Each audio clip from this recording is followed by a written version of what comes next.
تاریخ ابن کثیر میں لکھا ہے کہ جب انہوں نے دیکھا کہ مدت حمل ختم ہو کر ولادت کا وقت قریب سے قریب تر ہوتا جا رہا ہے تو انہوں نے سوچا کہ اگر یہ واقعہ قوم کے اندر رہ کر پیش آیا تو چونکہ وہ حقیقت حال سے واقف نہیں ہے، اس لیے نہیں معلوم وہ کس کس طرح بدنام کریں گے اور بہتان ترازیوں کے ذریعے کس طرح پریشان کریں گے، اس لیے مناسب یہ ہے کہ لوگوں سے دور کسی جگہ چلے جانا چاہیے۔ یہ سوچ کر وہ یروشلم بیت المقدس سے تقریباً 9 میل دور کوہ صراط سائر کے ایک ٹیلے پر تشریف لے گئیں جو اب بیت اللحم کے نام سے مشہور ہے۔ یہاں پہنچ کر چند روز بعد درد سہ شروع ہوا تو تکلیف و اضطراب کی حالت میں کھجور کے ایک درخت کے نیچے تنے کے سہارے بیٹھ گئیں اور پیش آنے والے نازک حالات کا اندازہ کر کے انتہائی قلق اور پریشانی کی حالت میں کہنے لگیں، کاش کہ میں اس سے پہلے مر چکی ہوتی اور میری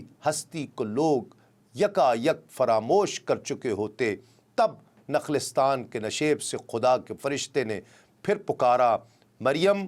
غمگین نہ ہو، تیرے پروردگار نے تجھ سے ایک بلند ہستی پیدا کر دی ہے۔ کھجور کا تنا پکڑ کر اپنی جانب ہلا تو پکے اور تازہ خوشے تجھ پر گرنے لگیں گے، پس تو کھا پی اور اپنے بچے کے نظارے سے آنکھیں ٹھنڈی کر اور رنج و غم کو بھول جا۔ قصص الانبیاء میں ہے کہ حضرت مریم سلام اللہ علیہا پر تنہائی، تکلیف اور نزاکت حال سے جو خوف اور گھبراہٹ طاری ہوئی اور اضطراب پیدا ہو گیا تھا، فرشتے کی تسلی آمیز پکار اور عیسیٰ علیہ السلام جیسے برگزیدہ بچے کے نظارے سے وہ کافور ہو گیا اور عیسیٰ علیہ السلام کو دیکھ دیکھ کر شاد کام ہونے لگی۔ تاہم یہ خیال پہلو میں ہر وقت کانٹے کی طرح کھٹکتا رہا کہ اگرچہ خاندان اور قوم میری عصمت و پاک دامنی سے ناآشنا تو نہیں ہے، پھر بھی ان کی اس حیرت کو کس طرح مٹایا جا سکے گا کہ بن باپ کے کس طرح ماں کے پیٹ سے بچہ پیدا ہو سکتا ہے۔ مگر جس خدائے برتر نے ان کو یہ بزرگی اور برتری بخشی، وہ کب ان کو اس کرب اور بے چینی میں مبتلا رہنے دیتا؟ اس لیے اس نے فرشتے کے ذریعے حضرت مریم سلام اللہ علیہا کے پاس پھر یہ پیغام بھیجا کہ جب تو اپنی قوم میں پہنچے اور وہ تجھ سے اس معاملے سے متعلق سوالات کرے تو خود جواب نہ دینا، بلکہ اشارے سے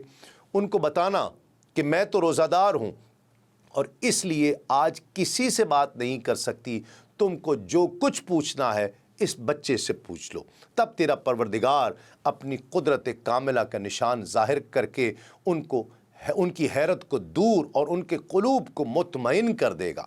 حضرت مریم سلام اللہ علیہا وحی الہی کے ان پیغامات پر مطمئن ہو کر بچے کو گود میں لے کر بیت المقدس کو روانہ ہو گئیں۔ قصص الانبیاء میں حضرت ابو ہریرہ رضی اللہ تعالیٰ عنہ سے مروی ہے کہ نبی کریم صلی اللہ علیہ وآلہ وسلم نے ارشاد فرمایا کہ ہر انسان کہ جب اس کی ماں اس کو جنم دیتی ہے تو شیطان اس کے پہلو میں مکہ مارتا ہے، سوائے مریم اور اس کے بیٹے کے۔ کیا تم دیکھتے نہیں کہ بچہ پیدا ہوتے وقت چیختا ہے؟ لوگوں نے عرض کی کہ جی ہاں اے اللہ کے رسول۔ آپ نے فرمایا کہ وہ شیطان کی وجہ سے روتا ہے۔ حضرت عیسیٰ علیہ السلام کی پیدائش پر شیطان کے واویلے سے متعلق تاریخ طبری میں لکھا ہے کہ اس واقعے کے رونما ہونے کے بعد روئے زمین پر موجود تمام بت جن کی پوجا کی جاتی تھی وہ تمام اوندے منہ گر گئے۔ شیطان گھبرا گیا، لیکن وجہ کس کی سمجھ میں نہ آئی کہ سب وجہ تلاش کرتے ہوئے ابلیس کے پاس پہنچے۔ وہ سمندر میں تخت پر بیٹھا ہوا تھا اور وہ تخت اس تخت سے مشابہ تھا جو ابتدا میں پانی میں ہوا کرتا تھا۔ یہ سارے شیطان اس ابلیس کے پاس آئے جو کئی دنوں سے پریشان تھے۔ جب بڑے ابلیس نے ان شیطانوں کی جماعت کو دیکھا تو وہ گھبرا گیا، کیونکہ جب سے اس نے ان کو بکھیر دیا تھا تو پھر آج تک ان کو یکجا ایک جگہ نہیں دیکھا تھا۔ پھر ابلیس لعین نے ان سے آنے کی وجہ پوچھی تو انہوں نے بتایا کہ روئے زمین پر کوئی اہم واقعہ ضرور پیش آیا ہے، کیونکہ سارے بت اوندھے منہ گر پڑے ہیں، اور چونکہ ان بتوں سے بڑھ کر بنی آدم کو ہلاکت میں ڈالنے والی کوئی اور چیز نہیں ہے، کیونکہ ہم ان بتوں کے پیٹ میں داخل ہو کر بولتے تھے اور عقیدت مندوں کے مسائل کو حل کرنے کی ان سے